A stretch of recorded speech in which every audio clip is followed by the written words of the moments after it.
Hello guys, it's Peter from Pssound, and now in this video we are going through the new car I'm having. Some of you might have seen the pictures on Facebook I shared a few weeks ago showing the work that's been done in the car. If you haven't seen it, then now this is going to be the first time for you, and I'm going to explain why I selected the car what I'm sitting in. And as you can see from the title, it's a very different car than the Honda, for sure. When I had the Honda 8.5 years ago, I was at a very different part of my life when I knew that I wanted to show what I can do in car audio, and I wanted a car that I can do anything with. Also financially, I was just not in the situation to buy something really expensive to start with, and I was looking at something that's practical, that has enough space, economical as well, and reliable. I had options like Audi A6 or a Skoda Octavia or a Volkswagen Passat, any of the big estate cars, mid-level estate cars that I could afford. But there was nothing really, anything that would have ticked more boxes than the Honda Accord. And at that time, I decided to go with the Honda, and I didn't regret it. I've put so much mileage into that car, and I've done so many crazy things in that car has done everything for me. You could see from videos I shared a few months ago when I titled the Honda Project as now it's retiring, and yes, it is retired. I haven't even moved it in the last 1 month at all. Yeah, sadly, but that car is not going away. That's staying with us. It's gonna be here at the workshop probably in a few weeks time, and it's going to be available for demos. People can still listen to it, and they can hear a car that's just crazy flat out. And yes, that car was great to learn many things. What has to be done in order to achieve great sound quality in a car, also when it comes to extreme solutions. But at the same time, I also learned how I can get great results in an easy way, in an efficient way. So the reason why I selected a Mercedes is because we built few of them in the last few years. We built the E63 in 2018. Then last year in 2021, we built another E-Series, the French E-Series. And we also tuned quite many. We tuned quite many systems, C-Class, E-Class.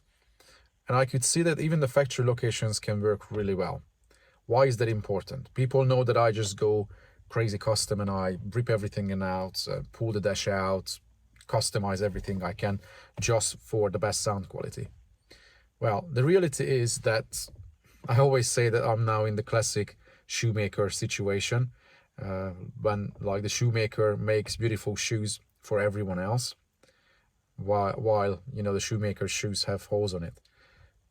It's a little bit the same. Just like you could see from Eddie's daily project, that car has had, I can't even tell, probably like 300 hours work at least to get the dash, mid bass, pillars, the trunk, and then all the extra hours that he's done to get all the single little bits in the car resonant free. So his car is 300 plus, 350 plus hours. Realistically, to find time for building something like that as a new demo car is really difficult. Yes, we built the Suzuki as a simple solution. We've put in a fair amount of time in that, but then the mid-bass install in that was really quick.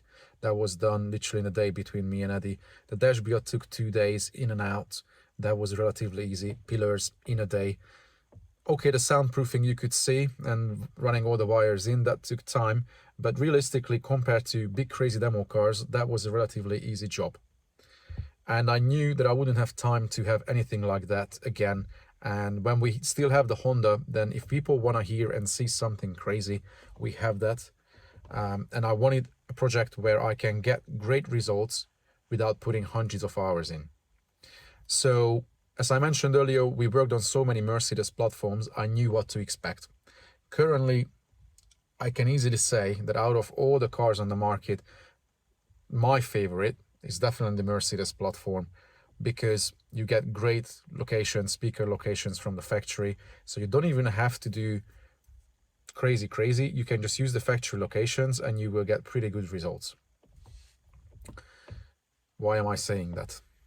I always say that mid-bass is the most difficult thing in any car. Everyone struggles with it. Everyone complains that they don't have enough kick. They don't feel it. They spend more money on more expensive drivers. And it takes, for some people it takes years, for some people it takes decades to figure out that the installation is the key. Even with cheap speakers you can get great results in a car because we sit in a small cabin, in a small box. So to get the bass right, it shouldn't be that difficult, right?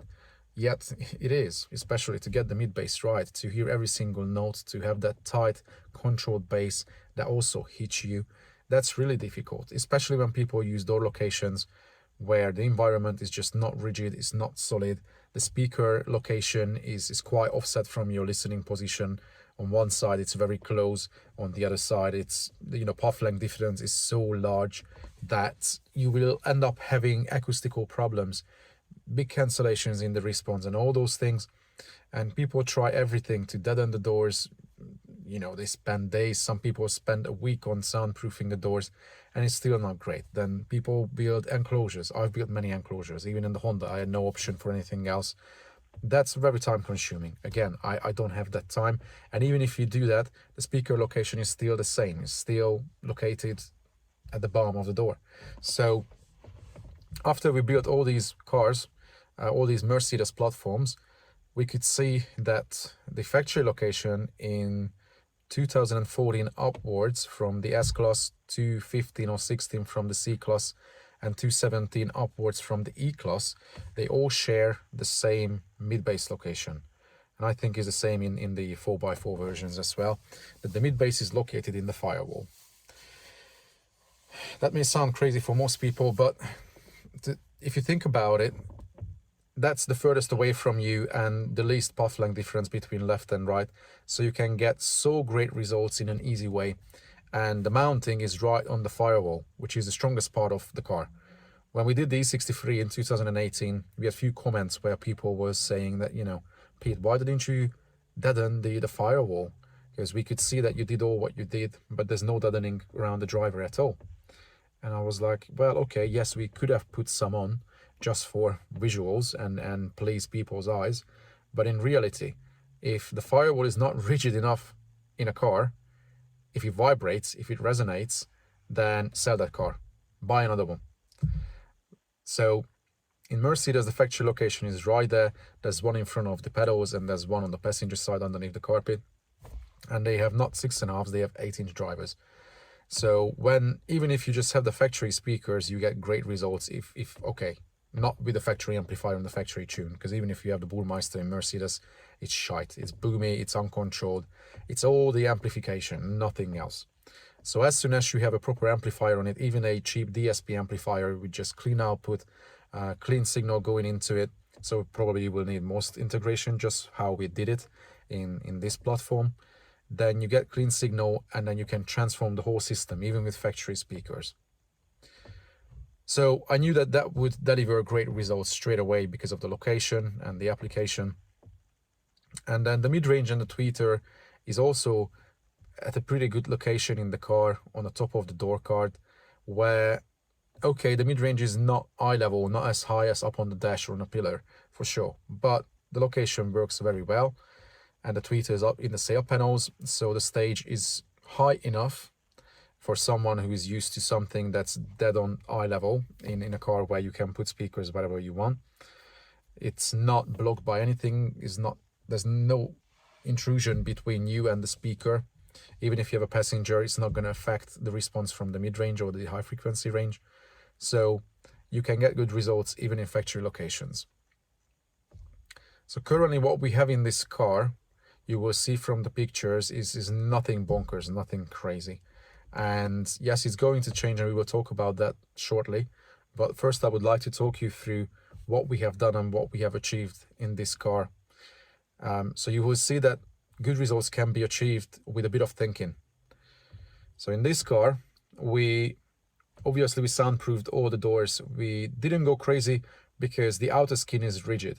It's a good lesson for those people who think that many days and a lot of money of soundproofing can deliver such a big result.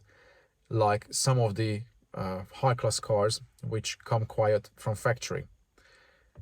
Yes, you can definitely achieve great results by doing aftermarket soundproofing, and just like when we did in the Suzuki, we achieved great results. However, you can never get any car so quiet as some of those high class cars like Audi A8, BMW 7 Series, Lexus LS, the top end range, and the Mercedes S-Class. You can never get cars soundproof to that level. Not that because the factory does so much on the doors in these cars, but the whole concept of creating a quieter environment is there from factory, whereas on cheaper cars is just not. The aim and the priority is different. In these cars, in high-class cars, just like the S-Class, the way they isolated the engine from the cabin, you don't hear the engine at all. Even when you floor it, you don't hear it. Even if I have a diesel engine, most people are like, is it really diesel? Because you don't feel vibrations. The way they mounted the engine on great engine mounts, how it's spaced away from the firewall, how the firewall is dual layered, you hardly hear any of the engine. Now, when you drive, the suspension is on air, so it absorbs most of the vibration, and you feel like the car is floating, so you get less vibration in the car straight away. Then you have the double glazed windows, and every single part of the car is planned out to make it quiet. When I got this car and I showed it on Patreon with the guys over there, with our little community, someone sent me a link to a big test that was carried out in Germany a good while ago. And over there they did a proper test where they tested the road noise, not just like with a phone, with an application, to see what was the quietest and then just see the SPL level. They truly measured everything. They measured the tire noise in and outside. They measured the engine noise, cruising and accelerating. They were checking that too. They were checking the interior, how parts can buzz and rattle with passengers on the seats or without, with empty seats. And they were checking everything, exhaust noise. And the S-Class came out as the quietest of all the cars they tested, even quieter than the Rolls-Royce Phantom. The Rolls-Royce Phantom only came second because when you floor that car, obviously it has a V12, so you will definitely hear way more of the engine noise in that one than in the S-Class. So for me, it was very important to find a car that's quiet to start with, because if you want to create a high-end listening experience in a car, that's the first thing. You have to create the environment. So in these cars, straight away, you have the best starting point. Once the car is quiet, and if you want to add extra attention to making it quieter, to do extra treatment, then you can get to the point where you just cannot compare an everyday car like my Honda or Eddie's car. They are okay, but as soon as you sit in this car, you go for a journey, it's just a different world. It's so weird, it's so serene, it's so quiet that even on like 80-85 dB, you listen to music and you hear the mid bass, you hear every single note. Whereas in other cars, you have to turn it up louder to overcome the road noise. And because you just listen to music at a louder level constantly on long journeys, at some point that may even make you a bit tired and makes you annoyed, because that's not ideal for the ears. You should listen to music at like 80-85 dB and you still hear everything. But most people are like, yeah, but where's the fun? Well, go for a 10-hour drive or a 20-hour drive and then you will see what I'm talking about. We had a few trips already with this car across Europe. We went down to Spain as well. We went up to Scotland, and Eddie was with me as well when we went down to Spain. And whoever who sat in this car, they can tell it's just so quiet, and you can truly enjoy music with the finest quality. So we didn't go crazy. We only soundproofed the door cards. Okay, we did a good job on that. We fully deadened and we put absorber on the door card, because the mid-range speakers are mounted on the door card. So the vibration from the mid-range is obviously transmitted onto the door card, and then things can buzz if it's not treated. So that's been done. The outer skin just got a little bit of deadening, not because it really needs it, because there's no bass driver in the door, but we added just a touch. We treated all the 4 doors, and at the back in the boot, we didn't even have to go crazy. Yes, we deadened the spare wheel well because the subwoofer is mounted there, but other than that, the tailgate, okay, tailgate was done because we have a subwoofer in the boot. We wanted to minimize any chance of rattles. But the sides or the wheel arches, nothing was done. We didn't have to take the wheels off and do the wheel arches from the outside either, because these cars have a very different type of wheel arch liner.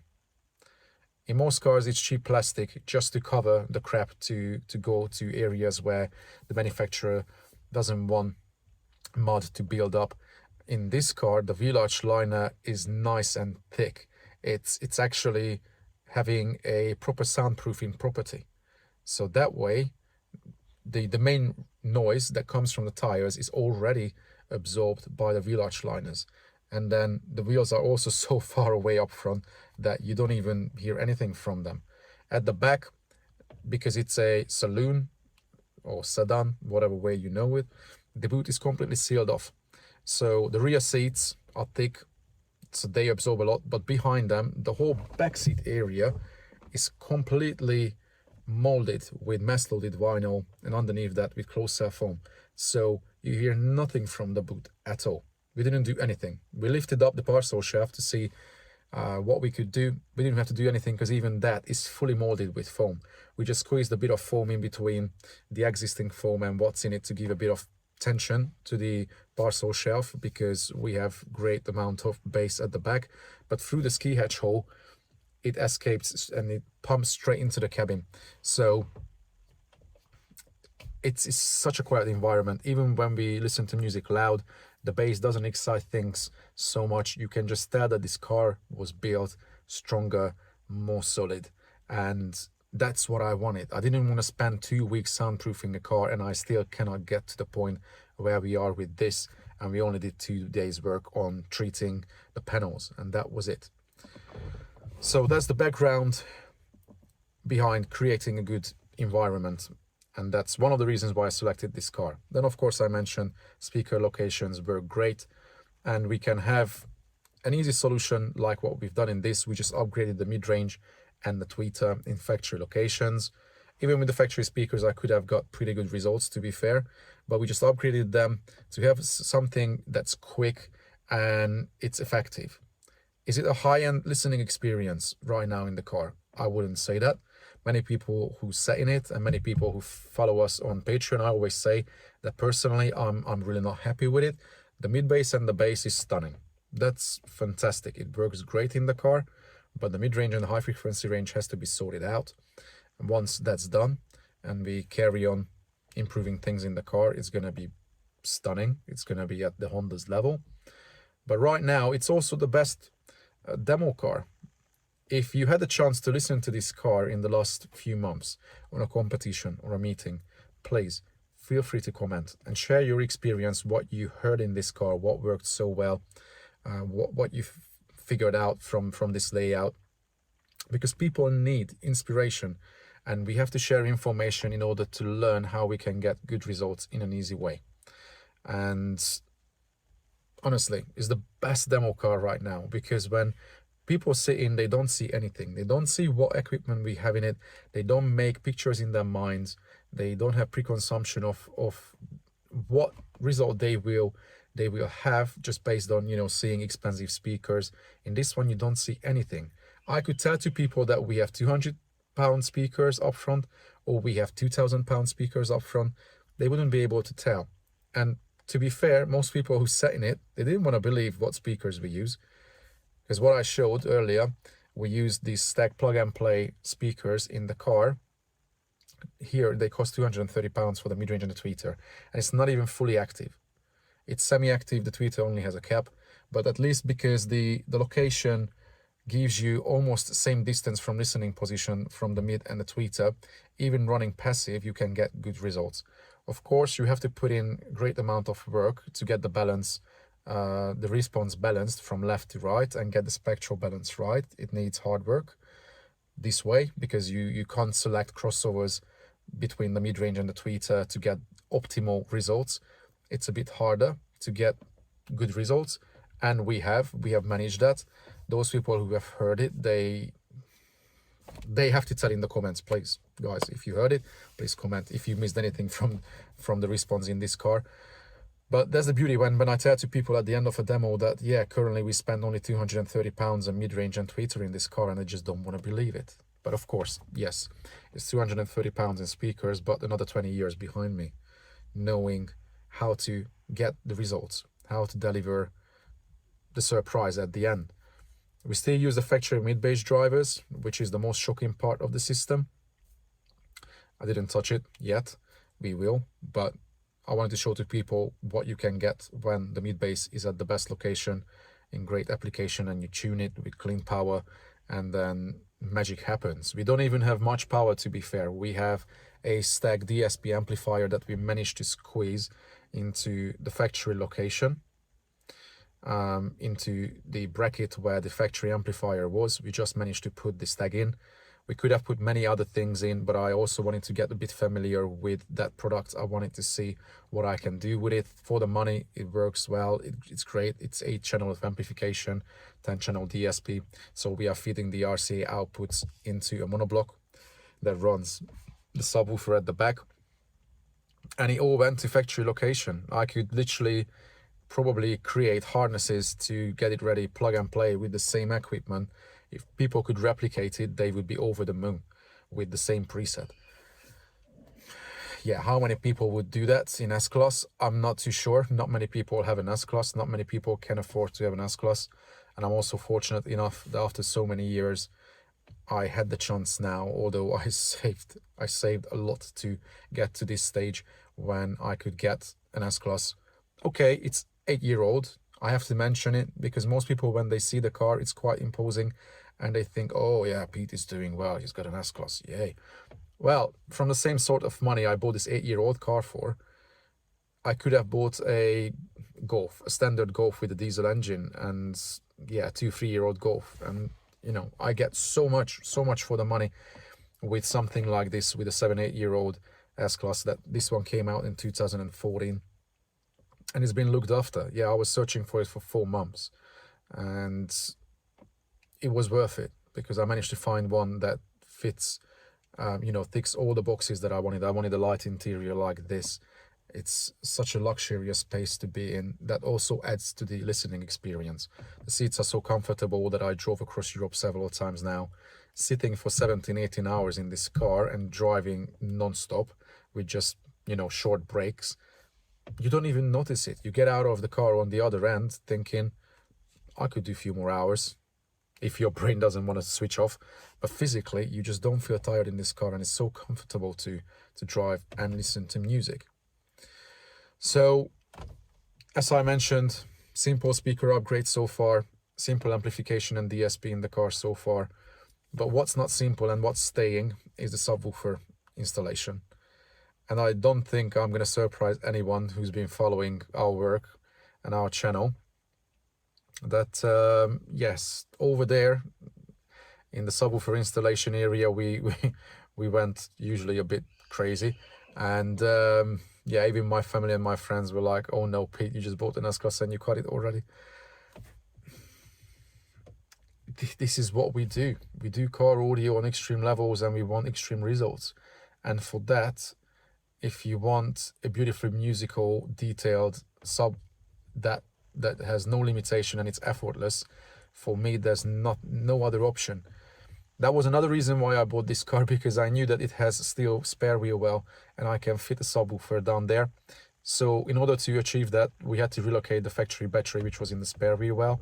We had to cut out the factory bracket and then relocate the battery behind the rear seats, which was actually easy. I was very lucky with that because these cars come with, and my phone wants to die.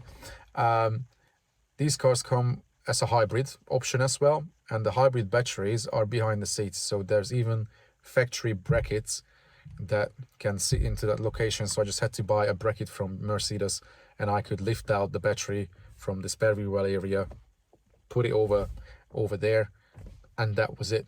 I just had to accommodate the cables to fit, but I didn't even have to cut or extend any of the factory cables. I could work them around, and this way we got all the space in the spare wheel well. Usual way, we mounted a rigid birch ply ring onto the steel, bolted it through. Yes, it could have been welded for sure, but the spare wheel well doesn't flex at all. It's made out of steel and it has ribs, so it's solid. The bass is so clean in this car with so great output that actually we were quite surprised, because yes, people know, especially those who sat in the Honda and got crazy demos, coming from a car where you have no limitation, you can go silly levels, and you can create concert levels or club levels where the bass just really overpowers you and makes you feel everything. Some people love bass, they want to feel it, and I don't deny, I do too, especially coming from live sound engineering experience. When you have a huge rig in front of a stage, you want to feel it, you want to recreate that in a car as well. And coming from the Honda where I had two 18s, I was just a bit worried that, yeah, going down to 115 may not be enough. And I was pleasantly surprised in this car, because from the boot through the ski hatch, we have such a great loading that even 115 can create decent output levels, and it's definitely enough headroom over the front end to complement the front end and make the bass blend in beautifully. So it works stunning. I can't fault it. Honestly, I can't fault the mid bass and the subwoofer in the car, how they blend, how musical, the acoustic elegance at the back, because we use an acoustic elegance IB15AU, just like usually. And actually it's one of those subs that I had in the Honda first. I still had it at home, so we ended up in this car. It may go somewhere else in the future, but the IB application is definitely staying, and acoustic elegance brand at the back is staying. It's beautifully musical, fast, transient, it digs low, it has no limitation at the bottom end. It's stunning. It does everything. And I made a new floor with a panel that has holes with speaker cloth over it, so I can cover it, but the sound can still get to the cabin. And most people think it's looking pretty factory. Most people think that nothing has been done there until I open it up, and then they realize that, oopsie, yeah, there's something there. So overall, the car is already doing a great job, and we only spent 6 days work on it, roughly 50 hours. Roughly 2 days on sorting out all the doors, changing the speakers, 2 days in relocating the battery, sorting out the wiring in the car for the amplification, and then 2 days for the subwoofer installation and the new floor. So there's not that much work in the car, but what result we get out of it, that is pretty shocking. Those who sat in it and hopefully comment, they can share the same thoughts that this car is already doing fantastic things. And should I stop here? Of course, no, we won't stop here. And we already have plans, big plans to change up the game, and we will have way better hardware in it, because currently that DSP amp and monoblock, great value, it does work well, but we will have, I can say, proper high-end hardware in it, proper DSP and amplification. That's going to cost a fortune. I'm not going to tell what we are going to have now. I will have updates with you guys. You will see what we are doing when it comes to the amp rack, what we are going to do with the speaker installation in the car. It will take time, because we have to squeeze it in between jobs, and yeah, that's the tricky thing, where we have 1 day here, 2 days there, or when I can afford to schedule a week for my own car in the workshop, which, yeah, is the most expensive these days, to keep the workshop available for our projects. Yeah, as soon as we have project, you will see what we are doing, but I can guarantee that this car is going to be just as memorable to sit in and get a demo in as the Honda has always been.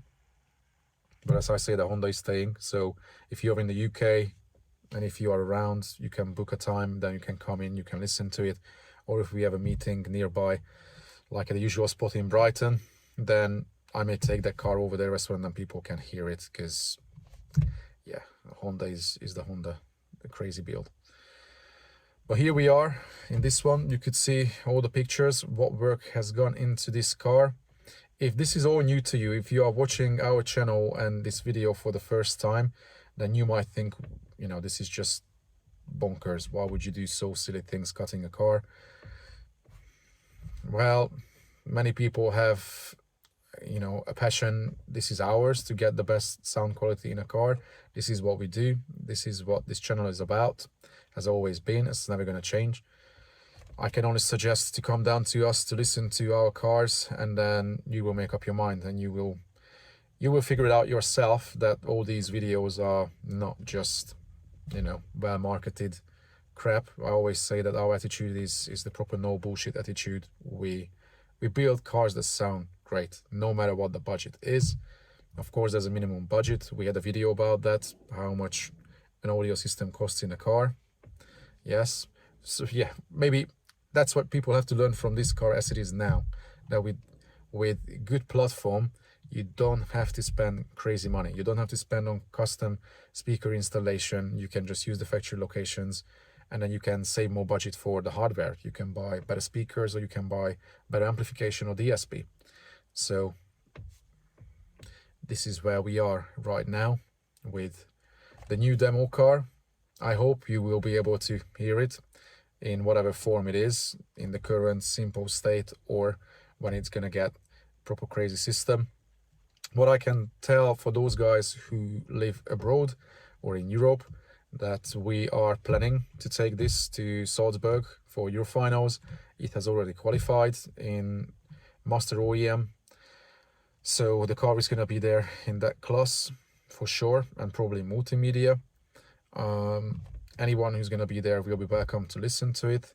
The Honda, unfortunately, is not going to go to Salzburg anymore, sadly, but we will have many other cars that will come, hopefully. So we will have quite a few cars from Pssound going to Salzburg at the end of April, as much as I know. It may be at the end of April. Usually it's at the end of March. We will see when it's announced. Then we will share it with you guys, and then you will also know. Also, if we have any meetings from now on, I'm going to always mention it in the videos prior to the meeting. Also, you can follow our social media channels, Instagram and social Facebook. Over there on Facebook, we have an event section as well, where you can see the past and present upcoming events, where we have friendly meetings. We have 10, 15, 20 cars minimum on every meeting, and then you can listen to many cars from us, from others, from enthusiasts, from other shops. So it's a great event to hear what can be done in cars. All right, okay, yeah, people think, Pete, how can you talk so much in one hit? Yeah, I can tell I need a drink. But I wanted to share this with you guys because from recent videos you could see that I was mentioning, we have a car, but we didn't mention it yet. So here we are now. It's all official. We have a new demo car. Hopefully it's going to stay with us for long. Who knows if it stays for as long as the Honda? I don't know. But at least the good thing is that this platform I'm very lucky with, because they had a facelift of it. So they made this S-Class platform from 2018 all the way till 2021. So from they made it from 14 to 21, and in 2018, yep, they had the facelift version. So should I need to change the car or upgrade in the future ever, I could still have the facelifted version, which has a bit more gadgets and fancy things, better screen and whatnot, more comfort. Then I could just literally move the whole installation into the new one, so that I will have a release life in that way. All right, I'm gonna leave it here, guys. As always, I have to mention at the end of the videos that we have our Patreon channel. So if that's new to you, and if you are crazy about car audio and sound quality, you want to learn more, you want to see what we do behind the scene, daily updates, weekly topics, RTA evaluations, all these things, then we have a lot of content on Patreon. It's worth checking out. Sign up for a month, try it. If you don't like it, sign off. But you have a chance to go back and then watch years worth of content over there as well, that many people learn from. So check that one out as well.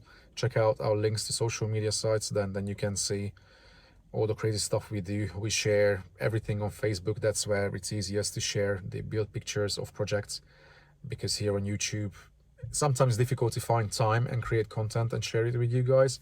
But on Facebook, you can see everything. Even if you are not on Facebook, you don't have an account, you can search for it in Google, the page will come up and you can check all the pictures. You just have to click on photos, click on see all, and then you see all the separate folders for all the builds. Then you can see what we do and what solutions we have in different cars, depending on different budget and different preference of the client.